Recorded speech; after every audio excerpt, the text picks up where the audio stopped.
Dobar dan, pratite vijesti Osječke televizije.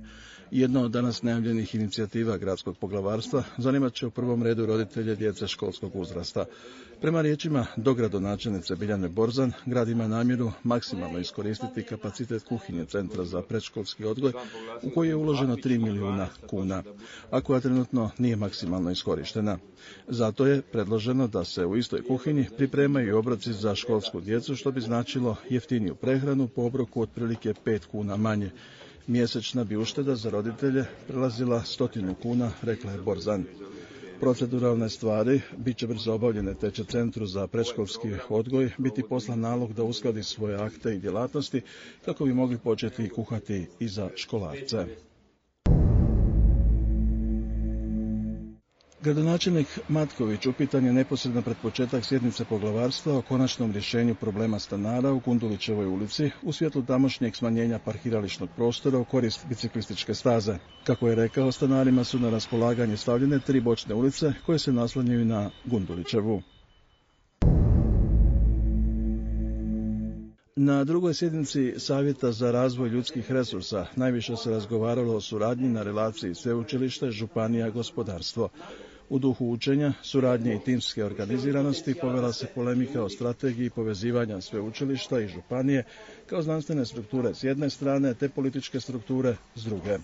Ilustracije radi, sveučilište trenutno radi na 147 znanstvenih projekata s izuzetno kvalitetnim kadrom, no bez sinergije i međusobne suradnje sa županijom, civilnim i javnim sektorom koji bi kroz zajednička lobiranja rezultirao namicanjem sredstava od sponzora te iz europskih fondova. U savjetu su došli do zaključka kako su sveučilišta nositelji razvoja društva, te da do napretka može doći samo ukoliko se umjesto prostor i opremu više ulaže u ljudski potencijal.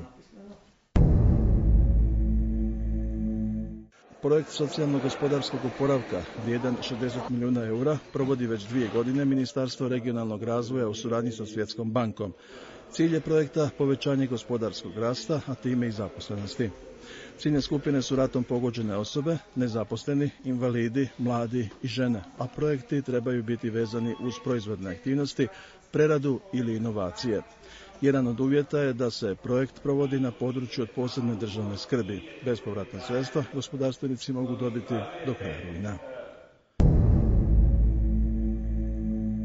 Hrvatsko narodno kazalište u Osijeku krenulo je s pripremama za novu sezonu. Svi oni koji žele osigurati svoje mjesto u gledalištu Hrvatskog narodnog kazališta i mirno čekati prve predstave mogu to učiniti tako što će se pretplatiti na repertoar. Upisi za stare pretplatnike počinju u ponedjeljak, a za nove tjedan dana kasnije. 2008-2009 u Osječkoj kazališnoj kući bit će Blue Like sezona s 4 dramske i 3 glazbene premijere. Prve predstave koje će zaigrati na kazališnim daskama bit će gostujuće u sklopu rujanskog kazališnog klika. Cijena ulaznica kretat će se od 30 do 60 kuna. GPP je obavijestio da tramvaj i autobusi prometuju prema zimskom redu vožnje. Kronološki polasci GPP-ovih vozila istaknuti su na infopanoima na stajalištima.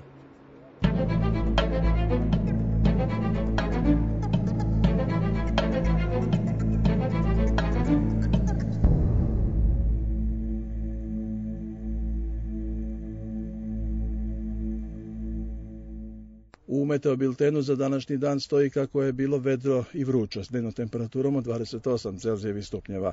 Vlažnost zraka bila je 32%, tlak 1015 hektopaskala. Za sutra meteorolozi najavljuju pretežno sunčano i vrlo toplo. Poslije podne postoji mala mogućnost za kratkotrajni pljusak.